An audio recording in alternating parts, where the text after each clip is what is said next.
सभी सुंदर साथ जी के चरणों में कोटानुकोट प्रेम प्रणाम। सुंदर साथ जी, पिछले वीडियो में हमने श्री परिक्रमा ग्रंथ के प्रकरण 11 की 60 तक की चौपाई का पाठ पूर्ण किया। आज हम आगे की नई चौपाइयों का पाठ करेंगे।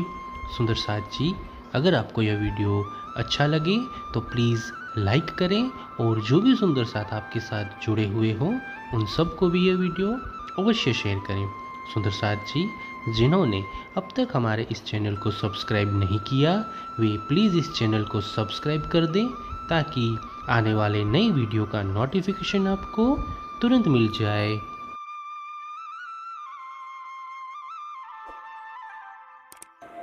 ये सुख इन कहनीय में क्यों ये किए न आवत। देखो दिल विचार के कबू तब कछु तब पाओ लजत। कामधनी के द्वारा प्राप्त होने वाले इस आनंद को अनेकों प्रयत्नों से भी व्यक्त नहीं किया जा सकता। हृदय पूर्वक विचार करने पर ही इस दिव्य आनंद का थोड़ा सा अनुभव हो सकता है। आराम अरस बकामिने हक दिल दे देवे सुख। तो ये सुख इन आकार से क्यों कर कहूँ इन मुख।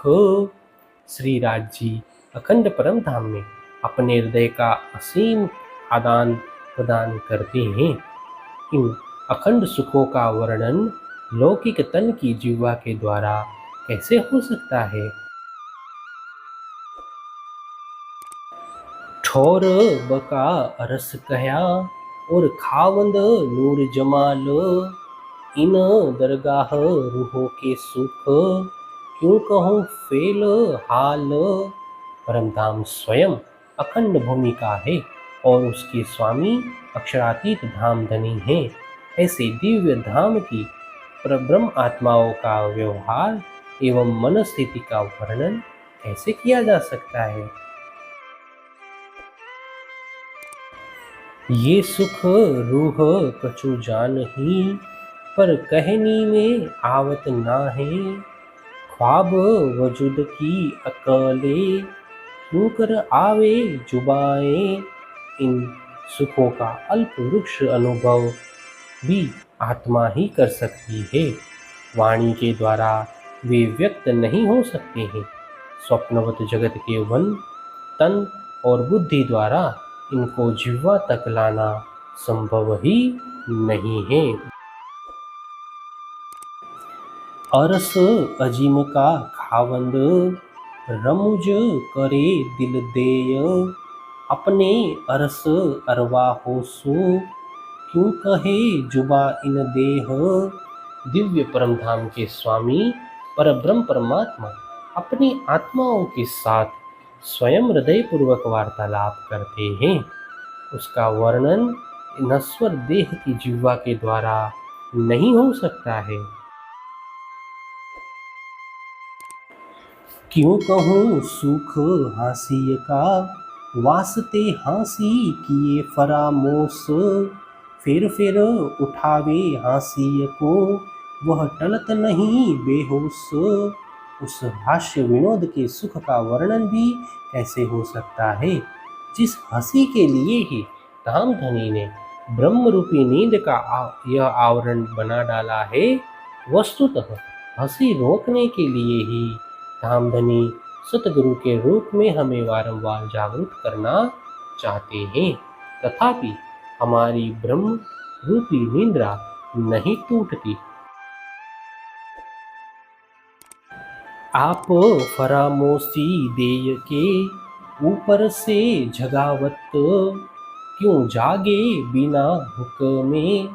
हक इन विद हासी करत। धामधनी स्वयं ब्रह्म रूपी निंद्रा का आवरण डालकर हमें ऊपर से जागरूक कर रहे हैं। वस्तुतः उनकी आज्ञा के बिना हम कैसे जागरूक हो सकते हैं।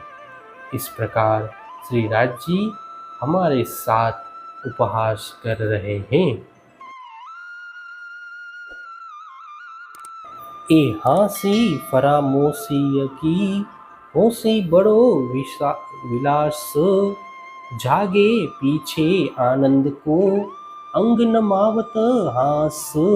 ब्रह्म रूपी निंद्रा के कारण होने वाले इस हंसी से जागृत होने पर बड़ा आनंद होगा, क्योंकि जागृत होने पर यह आनंद रोम रोम में भी नहीं समा सकेगा। अनेक सुख देने को साहेबे दई फरामोशी, जगावते भी जागे नहीं, यही हंसी बड़ी होशी। इस प्रकार अनेक सुख प्रदान करने के लिए धामधनी ने हमारे हृदय पर नींद का आवरण डाला है। उनके द्वारा वारंवार जागृत करने पर भी हम जागृत नहीं हो रहे हैं। यही हमारे लिए सबसे बड़ा उपहास का विषय बन जाएगा।